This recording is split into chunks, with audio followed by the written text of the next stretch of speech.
안녕하십니까 애청자 여러분, 놀라운 부동산 놀부입니다.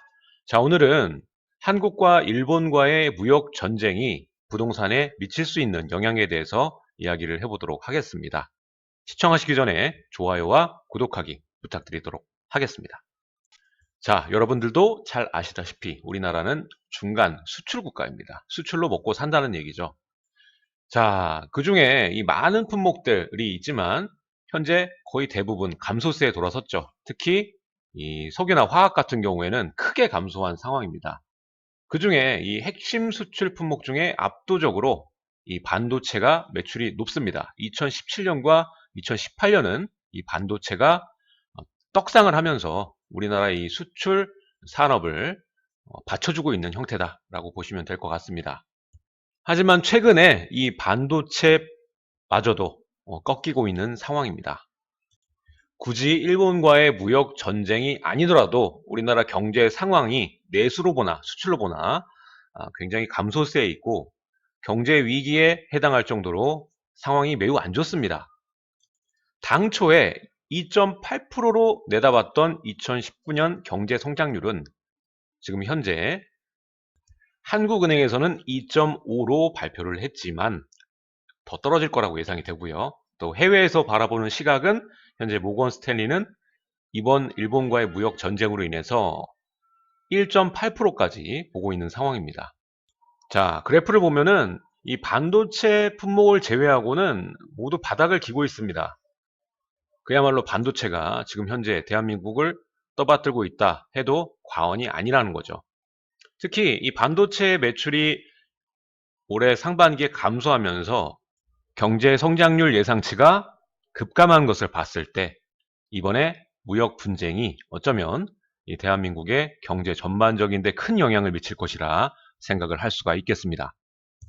자, 우리나라는 현재 위기에 빠져 있습니다. 우리나라의 수출 산업은 미국과 일본, 선진국의 저가 가격 경쟁률 기반으로 성장을 했습니다. 그리고 2000년 이후에는 이 중국의 고성장에 따라서 대중국 수출이 폭증을 하면서 눈부시게 수출이 증가하게 되죠. 하지만 이 중국의 기술 추격으로 인해서 원래는 미국과 일본 선진국의 저가 가격 경쟁력을 기반으로 성장을 했고 또 중국과 함께 협업을 통한 제품을 생산해내는데 이제는 서로 양분됐죠, 시장이. 그러다 보니까 메인 수출 주력 산업 경쟁력이 약화됨에 따라서 2010년 이후 감소세를 보이거나 정체되어 있는 모습을 볼 수가 있습니다.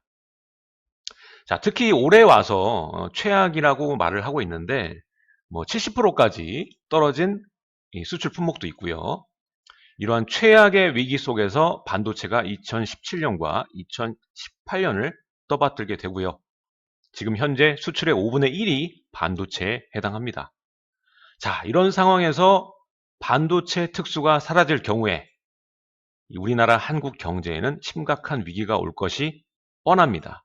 그러니까 풍전등화의 상황이라는 것이죠.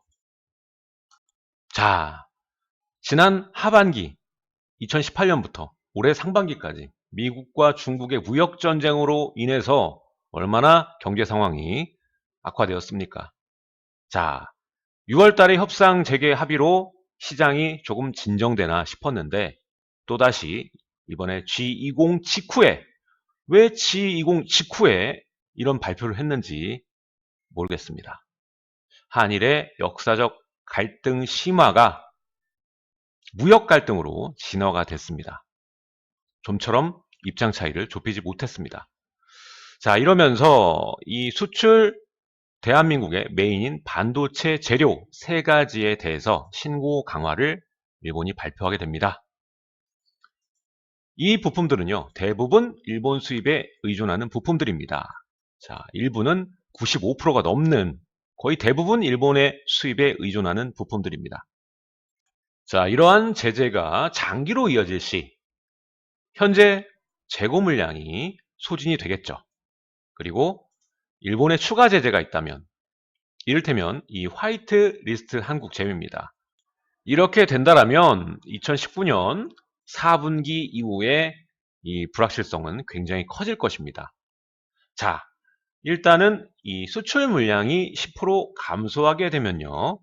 우리나라의 경제 성장률은 0.6%가 하락이 예상됩니다. 엄청난 타격이죠. 이렇다 보니까 모건 스탠리에서는 1.8로 격하시킨 겁니다. 자, 그럼 이 같은 이 무역 전쟁에서 우리나라가 대응할 수 있는 방법이나 규제 대상인 이 재료, 세 가지 재료에 대한 대체가 가능할 것인가 생각해 봐야겠죠. 자, 일본은 일단 이 간단하게 몇 가지 규제를 사용해서 우리나라를 굴복시키려고 하지 않았을 겁니다. 무역 및 금융 보복 100여 가지를 미리 준비하고 단행한 것으로 분석이 되고 있습니다. 그리고 이 재료들은 사실 우리나라도 생산할 수 있는 기술력이 있습니다. 하지만 만들어 쓰기엔 원가가 올라가다 보니까 단가가 싼 일본에 수입해서 쓰는 재료죠. 문제는 일본에서 싸게 공급받을 수 있다 보니까 우리나라의 관련 설비가 거의 없다라는 게 중요한 문제입니다. 그러다 보니까 이 대체하기까지는 최소 1년 정도의 시간이 걸릴 것으로 예상이 되고 있고요. 아까 말씀드렸던 재고량은 약 3개월치입니다. 그러니까 공백 기간이 약 9개월 정도가 된다는 것이죠. 따라서 올 하반기와 내년 상반기까지의 경제 상황이나 이 대수출 같은 경우에는 부진을 면치 못할 것입니다. 하지만 세계 반도체 생산 비율이 삼성과 SK가 50% 정도입니다. 공급을 책임지고 있다라고 말해도 과언이 아니죠. 때문에 이 생산 감소는 이 수요 대비 공급 감소로 인해서 반도체 가격 상승으로 이어질 수 있습니다. 따라서 충분히 버틸 수 있다라는 얘기죠. 올 하반기와 내년 상반기는 주춤하겠지만 시간이 지나면 지날수록 이 시장의 원리에 따라서 버틸 수 있는 토대가 마련이 될 거라는 뜻입니다. 하지만 문제는 아까도 말씀드렸지만 일본은 100여 가지를 준비하고 시작을 했습니다.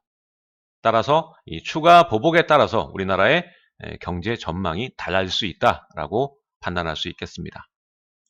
자, 그럼 중요한 우리는 부동산 채널이니까 이 일본과의 무역 전쟁이 부동산에 미치는 영향은 무엇일까요? 자, 일단 장기화로 진행이 되면 일본과 한국 서로에게 좋을 게 하나도 없습니다. 따라서 경제 성장률은 현재 상황에선 낮아질 수밖에 없는 상황이고요. 자, 대체 작업과 공급 감소로 인해서 이 반도체의 가격 상승, 그래서 시장은 언제 그랬냐는 듯 적응을 하고 다시 또 회복 국면을 맞을 것입니다. 따라서 우리가 생각하는 큰일 났다. 일본과의 무역 전쟁 그야말로 X됐다. 뭐 이렇게 생각하는 분들 계실 텐데 그러한 경제 하락과 위기 상황은 없을 거라고 생각이 됩니다. 자, 이로 인해서 금리 인하 압박은 더욱 강해졌습니다. 따라서 화폐 유통량은 증가할 것으로 예상을 해볼 수가 있고요. 이렇게 안 좋은 한국의 경제 상황과 그리고 금리 인하가 결합이 된다면 화폐 가치는 크게 낮아질 가능성이 높습니다. 그렇기 때문에 이 안전자산으로 쏠림 현상은 앞으로 지속될 거라고 예상이 되고요. 그에 맞게 갈아타기와 이 증여 그리고 임대 등록은 지속적으로 유지될 것이라고 예상을 해봅니다. 반면에 이 거래량은 작은 수준으로 유지가 될 것이고 여러분들이 주목해야 될 부분은 이 신규 시장 분양건들 이런 것들을 좀 적극적으로 살펴보실 공부하실 필요가 있다라고 말씀을 드릴 수가 있습니다. 앞전에 설명드렸던 분양가 상한제도 있고 여러 가지 이슈로 인해서 하반기에 꽤 많은 물량이 있으니까 이렇게 대내외적인 이슈와 부동산 규제 여러 가지가 하나의 또 굴곡과 기회를 만들어낼 수 있거든요. 그러니까 여러분들이 적극적으로 살펴보실 필요가 있다라고 생각이 되고요. 자, 부동산 시장 지금 일본과 무역 전쟁으로 인해서 지금 당장 어떻게 될 것이냐? 제 대답은 노입니다. 부동산 시장에 당장의 움직임은 없을 것입니다. 자, 오히려 올 하반기에 하나의 굴곡을 만들어낼 거고 약간 강남의 재건축이라던가 일단 재개발 같은 경우에 움직임이 멈추고 살짝 굴곡을 만들어낼 겁니다. 그래서 여러분들이 여기에 주목을 좀 하셔야 된다고 생각이 되고요. 일본과의 무역 전쟁은 지금 현재 이 반도체 이 세 가지 이 규제가 아니라 추가적인 제재에 좀 주목을 해봐야 되지 않나라는 생각이 듭니다. 문제는 이 외교력이 좀 현 정권에서는 굉장히 부재된 것이 아쉬움으로 남는다. 이번에 이 아포유님 G20 영상 봤을 때 충격 먹었거든요. 참, 또 이번 일본 무역전쟁 촉발도 G20 끝나고 나서 직후거든요. 이게 공교롭게 단순하지는 않은 것 같아요. 어쨌든 간에, 자, 추후에 이 무리한 감정적인 대응보다는 전략적으로 가야 되지 않나. 애초에 여기까지 온 것은 이 강제징용 문제였거든요. 일본이 이번 압박으로 얻어갈 것은 크게 세 가지입니다. 일단 강제징용에 대한 부분, 그리고 두 번째, 항상 있었던 위안부 문제, 그리고 우리나라가 저번에 그 발전소 문제 때문에 이 후쿠시마산 수산물을 수입을 안 하고 있거든요. 그러니까 이런 부분들을 좀 해결을 할 거라고 보입니다. 자, 일단은 지금은 자존심 싸움으로 넘어갔습니다. 일단 돈이 문제가 아닌 상황으로 치닫게 됐습니다. 어떻게 우리나라는 외교력을 보여서 해결을 할지 궁금한 상황입니다. 자, 오늘 내용은 여기까지 하도록 하고 다음 시간에 또 좋은 내용으로 여러분들을 찾아뵙도록 하겠습니다. 자, 많은 걱정들 있으시겠지만 편안한 주말 맞으시길 바라겠습니다. 감사합니다.